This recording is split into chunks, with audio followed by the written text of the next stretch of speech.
Today we are going to discuss the second part of solid state, that is your solid state 2. The second topic is crystal lattice or space, lattice and unit cell.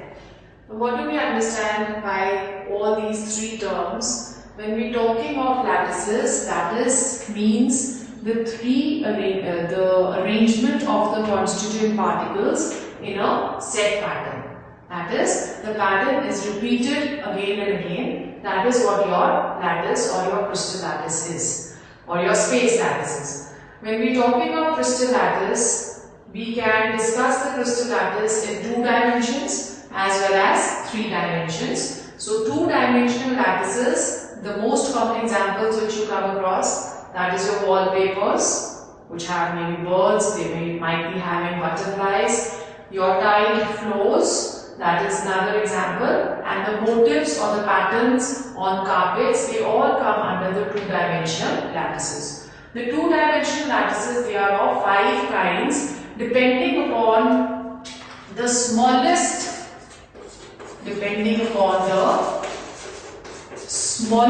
pattern or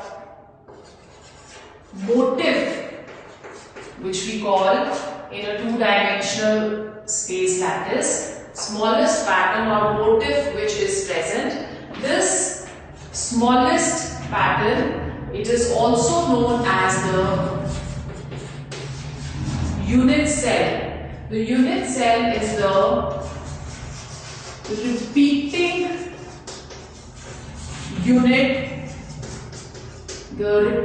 unit of a particular pattern. Now, let's discuss the 5 kinds of 2-dimensional lattices. The first one, that is hexagonal lattice. So, you can see over here when we are joining the lattice points. So, another word which we are coming across over here, that is the lattice points. What are these lattice points? The lattice points are points where constituent particles are present. Points where constituent particles are present, they are known as the lattice points. When we are joining the lattice points over here, the shape of the unit cell, that is coming to as hexagonal. So, this is known as hexagonal 2-dimensional lattice. And the unit cell which is present in hexagonal, that is going to be the shape of a hexagon. Then next is your rectangular lattice. So you can see that the shape which is formed over here, that is a rectangle, and the unit cell over here, that is also going to be rectangular. Then we come to square. Square, the shape of your unit cell is square, so this is known as your square 2-dimensional lattice. The next one is rhombic. You can see that it is forming a rhombus, therefore it is known as rhombic crystal lattice. And the last one is your parallelogram crystal lattice. Now, the pattern which is formed, if we discuss either of the 5, let's discuss the pattern which is formed in the parallelogram. The pattern can be formed by joining all the lattice cells. So, you can see over here that I am joining all the lattice cells. So, this completes the pattern, and therefore this complete pattern, that is known as a 2-dimensional crystal lattice. Whereas when we are discussing only one, the smallest repeating unit of a lattice, that is known as a unit cell. So, this is in 2 dimensions, but we are more importantly keen to discuss the crystal lattice in 3 dimensions. So, let's see the crystal lattice in 3 dimensions. When we are talking of 3 dimensions, what comes to our mind, or maybe what comes to my mind, is the colored cube which you used to use as a child to bring all the colors together. That is, if you visualize that, or if you have that in your hand, you can see that the entire cube that is formed of how many colors? It is formed of 6 colors, and it has to be rotated and all the colors have to be got together. So that entire thing that forms a three-dimensional crystal lattice. Three-dimensional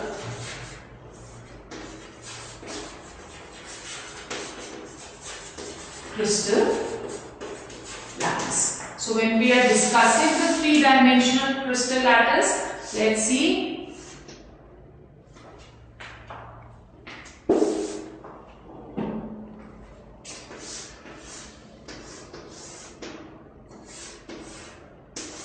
These are your lattice points.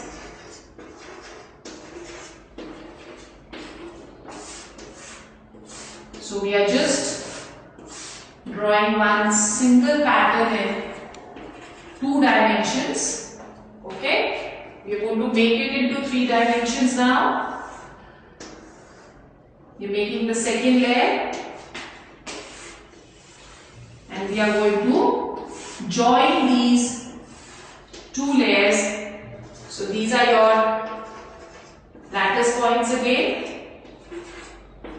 We will join the 2 layers to just give you an idea what a 3-dimensional crystal lattice is all about. So we are joining these points. You can see that we are forming one cube over here, right? Similarly, we are going to join these points. So what we can see another cube which is formed over here. Then we are going to join the next points. And we can see that we can form another cube over here. Right? So this is how our 3-dimensional crystal lattice that is going to be formed. Now what we can do over here is that we can draw another same pattern which we can draw over here is another square and try and join those squares, the lattice points of those squares. So we have, these are the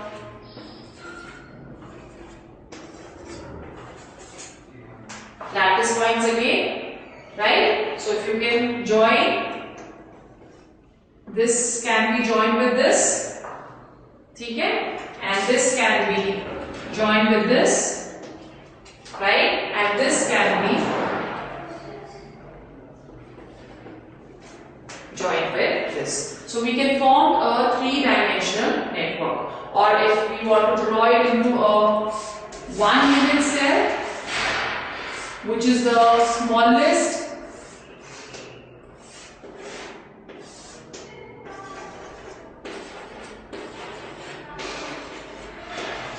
repeating unit with all the lattice points, this is what your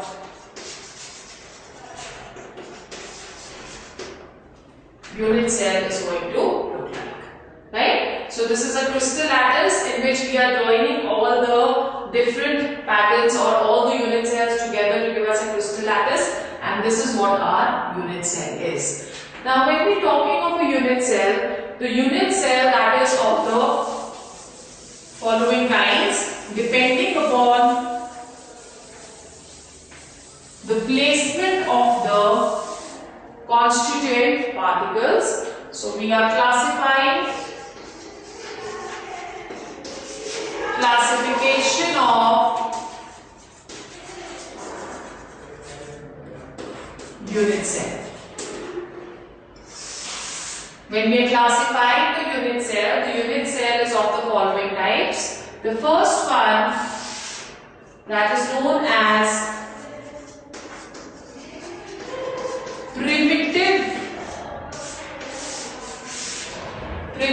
unit cell, or it is also known as simple unit cell. Next one, that is known as non-primitive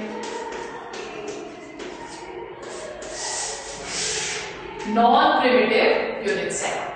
Now when we are talking of primitive unit cell, in primitive unit cells all constituent particles are present at the corners. Are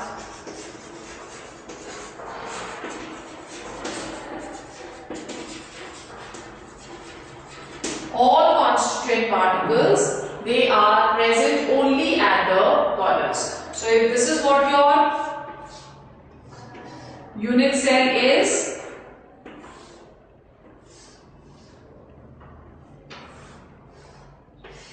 if this is your unit cell, then in the primitive unit cell, all the constituent particles are present at the corners, right? You can see that nothing is present in the center of the body. Then non-primitive unit cell. Non-primitive unit cell is further of three types. The first one that is known as face-centered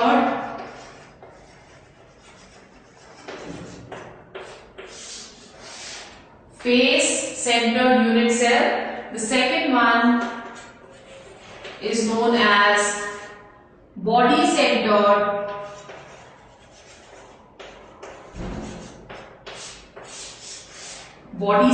unit cell, and the third one that is known as your end-centered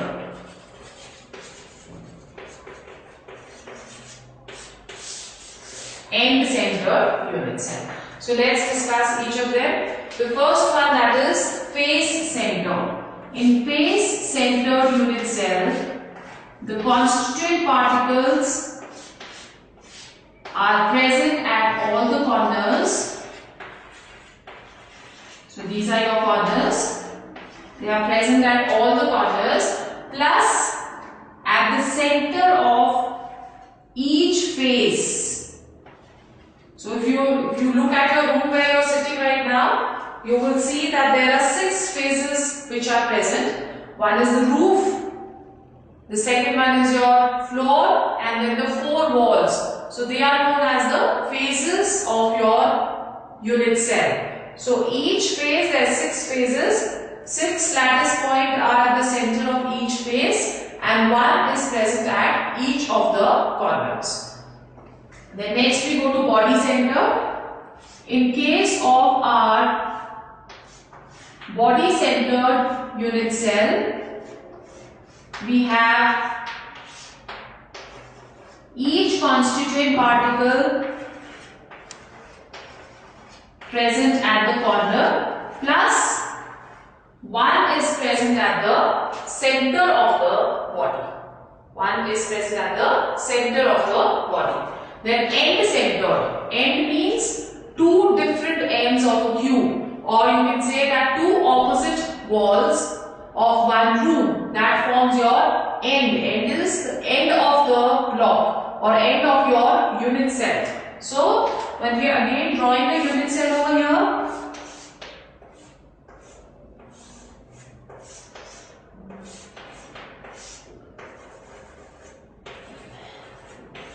again all are present at the corners.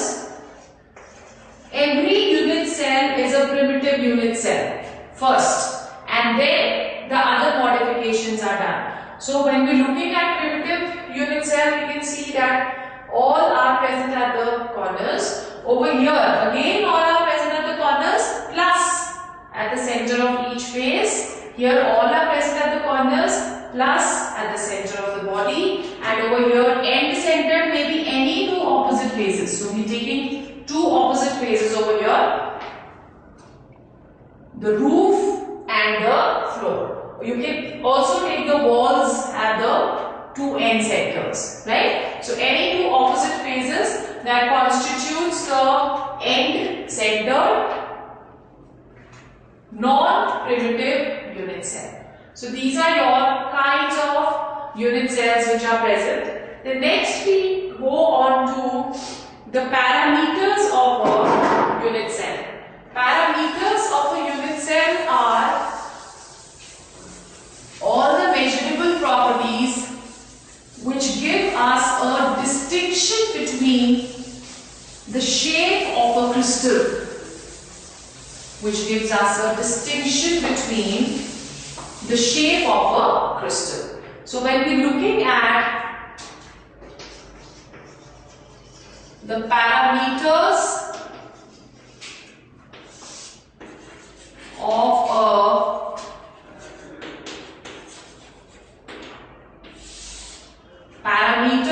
a unit cell, we can say that these are the measurable properties of a unit cell, which gives every crystal its characteristic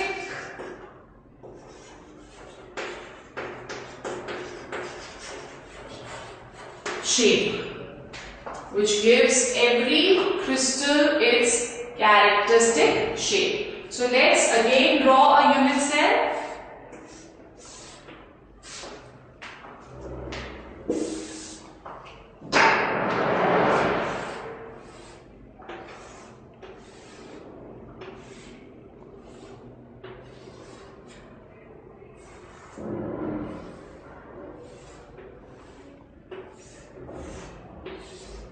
This is our unit cell.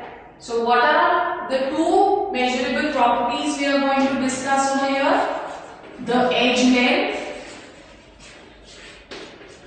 and the angles between the edges.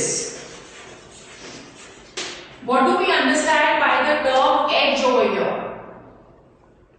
Edge is this.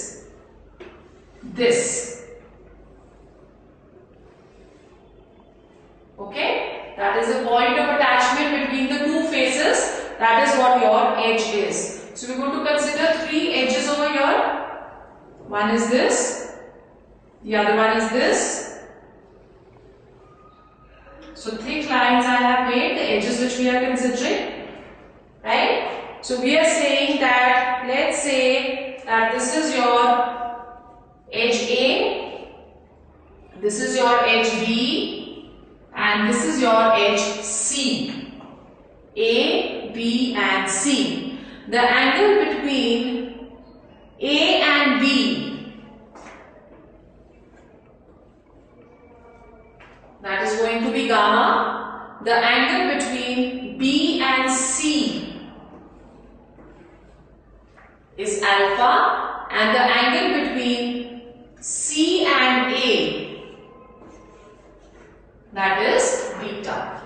The differences in these three, that is, if your edges are different or your angles are different, in both the cases, the shape of the crystal that is going to change. So that is why we have put one statement over here that the parameters of a unit cell gives a crystal its characteristic shape, right? So depending upon all the three angles and all the three edges, we define 7 crystal systems.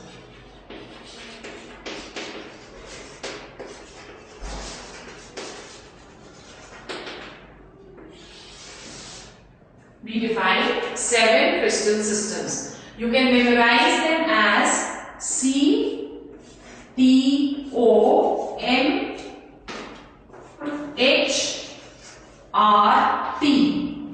C, T, O, M, H, R, T. Where your C stands for cubic, T stands for tetragonal, O stands for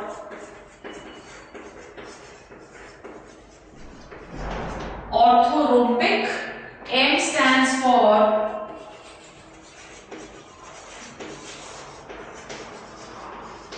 monoclinic, H stands for hexagonal, R for rhombohedral, and T stands for triclinic, right? So let's see what is the difference between all the seven crystal systems. We'll discuss them one by one.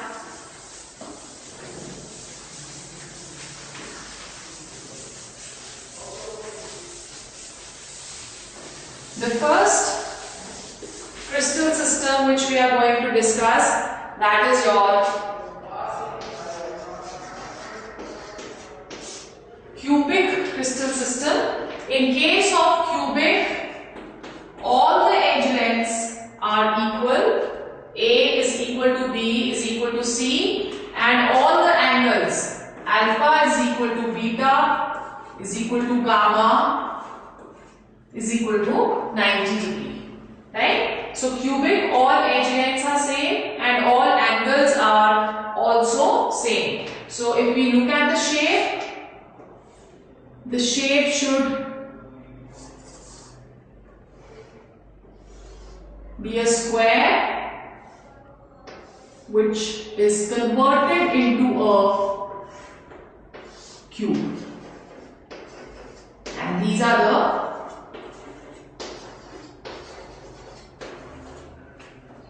lattice points, right? Examples are your cubic. Okay, examples are NaCl, potassium chloride, copper and silver. They all are examples of your cubic. The second one,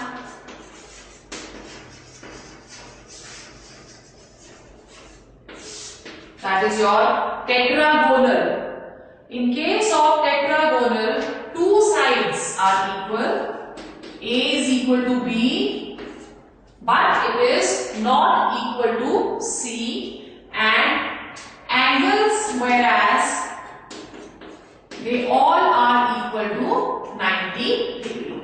So tetragonal is just like a, you can say, in which your two sides are equal. So these two sides are going to be equal, but the third side is unequal. So this is how we can form our tetragonal with again all the lattice points.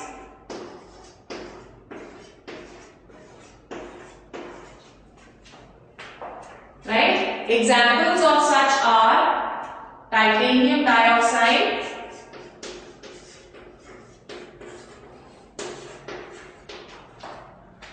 tin dioxide and calcium sulfate.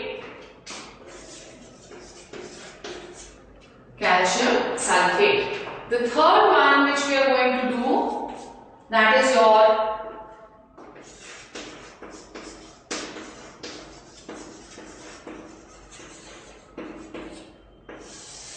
orthorhombic. In case of orthorhombic, all the sides are unequal.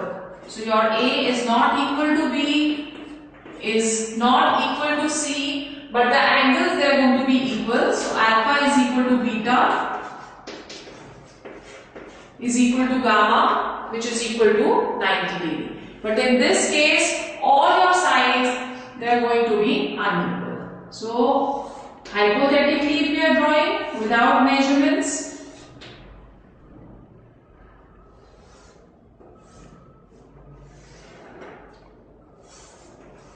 we can just give it this kind of a shape.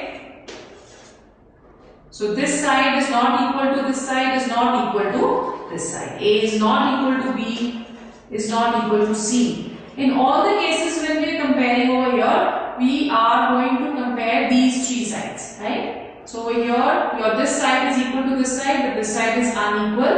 Over here, in cubic, all the three sides are going to be equal. Over here, when we are considering, this side is unequal to this, is unequal to this. So all the three sides over here, they are going to be unequal. Example of your orthorhombic is rhombic sulfur,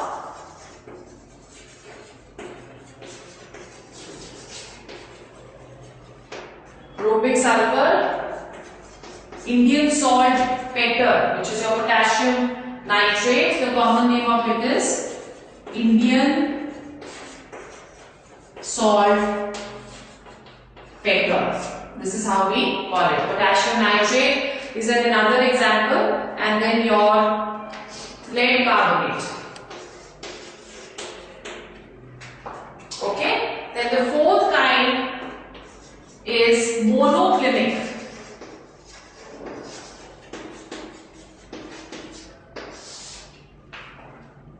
Monoclinic. In case of monoclinic, again all the sides they are unequal.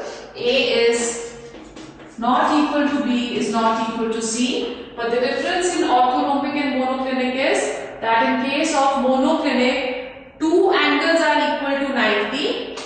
Alpha, that is equal to gamma. Alpha is equal to gamma, is equal to 90 degree, but beta, that is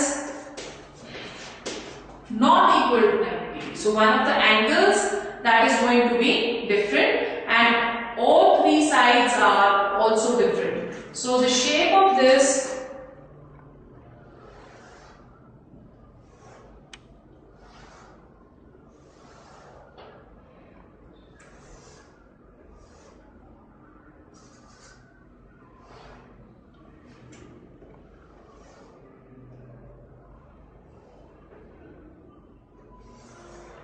comes something like this.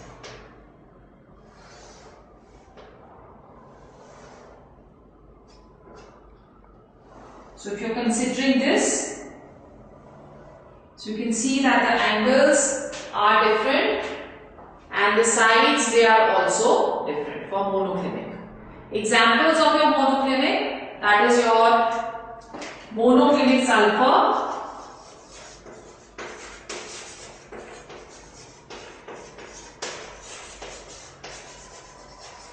monoclinic sulfur and lead dichromate.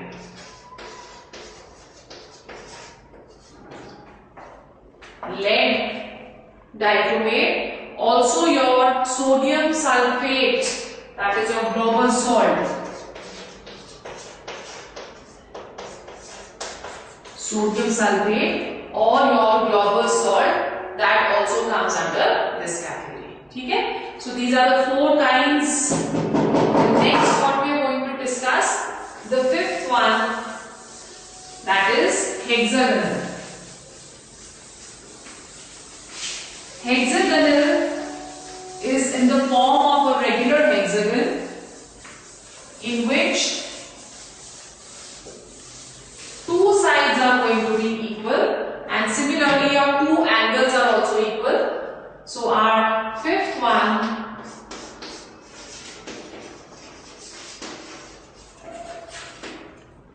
that is hexagonal. So hexagonal, A is equal to B is not equal to C, and two angles are going to be equal, that is your alpha is equal to beta is equal to 90 degree and gamma, that is going to be equal to 120 degrees. So it is going to form a regular hexagon. So let's see.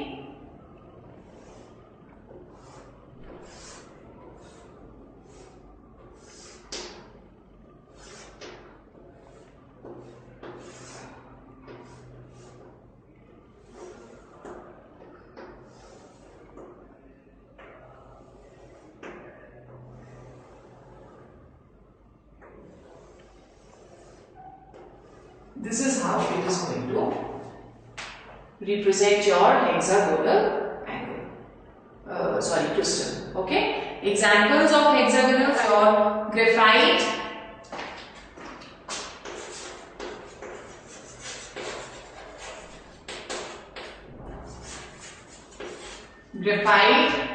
zinc oxide, and CdS, cadmium sulfide. So your lattice points,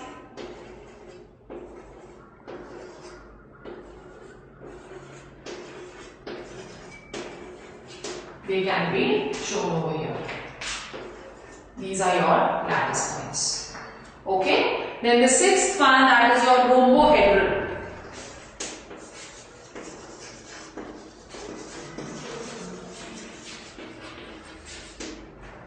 Rhombohedral, in which all the sides are equal,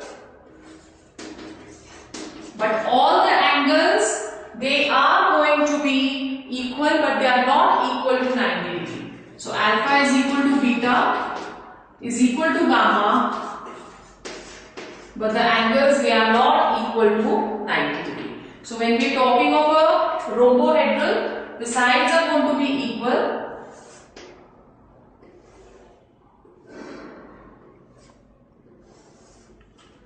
Right? So this is the top what we can draw over here, but your angles, they are not equal to 90 degree.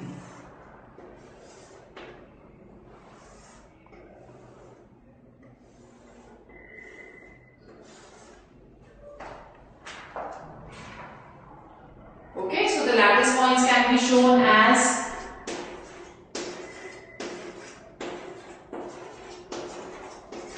these are your lattice points. And examples are your calcite and cinnabar. Calcite is calcium carbonate.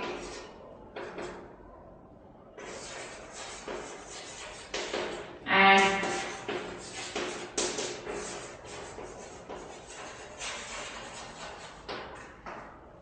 HGS, that is your silver sulfide, is your cinnabar. The last is triclinic.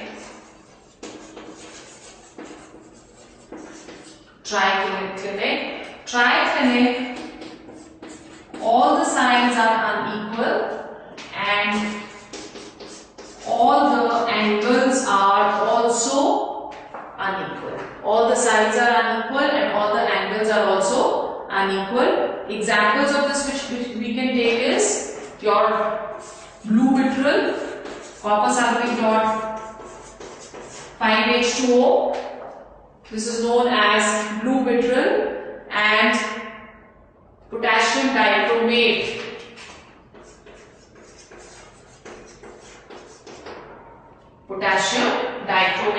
So the arrangement of this can be shown in the kind of a, you can say, a needle kind of a thing.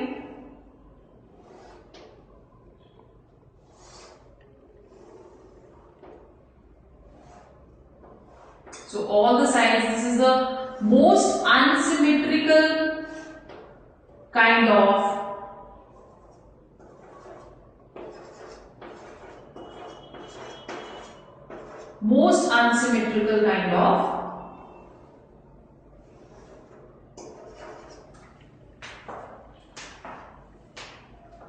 crystal lattice. The most unsymmetrical kind of crystal lattice. So once we are discussing all the 7 again, because we can say that in cubic, the first one which we had discussed, all the sides are equal. A is equal to B is equal to C, and all the angles are also equal. Alpha is equal to beta is equal to gamma is equal to 90 degrees. So cubic is the most symmetrical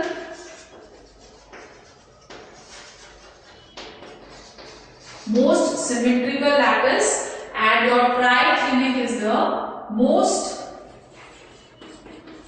unsymmetrical lattice. Most symmetrical lattice and most unsymmetrical lattice. Now when we are discussing the crystal systems, we have discussed now units, types of unit cells and crystal systems. When we are combining both the topics, we come across 2 things. Let's see what are these 2 things. The first topic which we had done, that is your types of crystal system.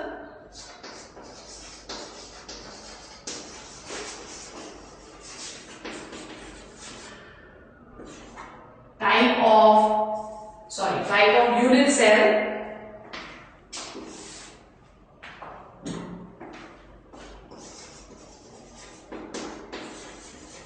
And the second one which we have just done, that is depending upon the parameter of the unit cell, we did 7 crystal systems.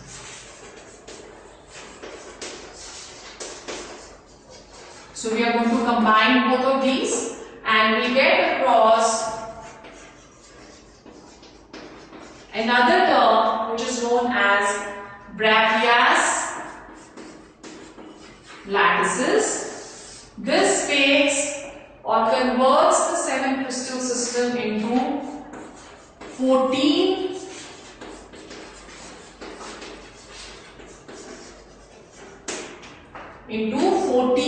crystal systems.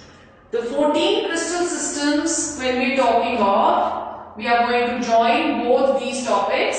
So the first one, the first crystal system is cubic.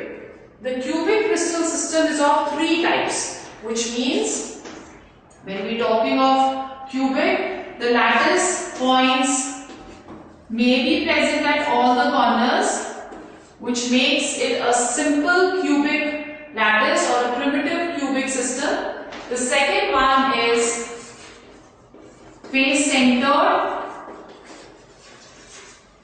and the third one is end centered. So when we are talking of cubic, the cubic may have only primitive arrangement, it may have face centered arrangement in which all are present at the corners plus at the center of each face, or it may be end centered, present at all the corners and at the 2 opposite faces. The second one is your tetragonal.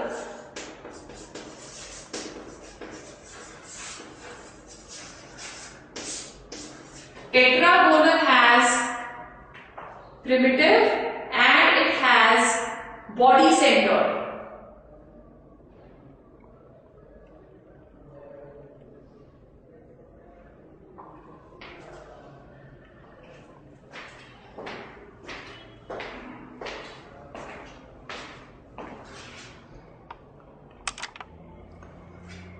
So now we are going to combine both our topics, that is types of unit cell and 7 crystal systems, which gives us 14 crystal systems which are known as Breccias lattices. So you can see over here that when we are talking of cubic, cubic has 3 types of arrangements. One is primitive, in which all the constant particles are present only at the corners.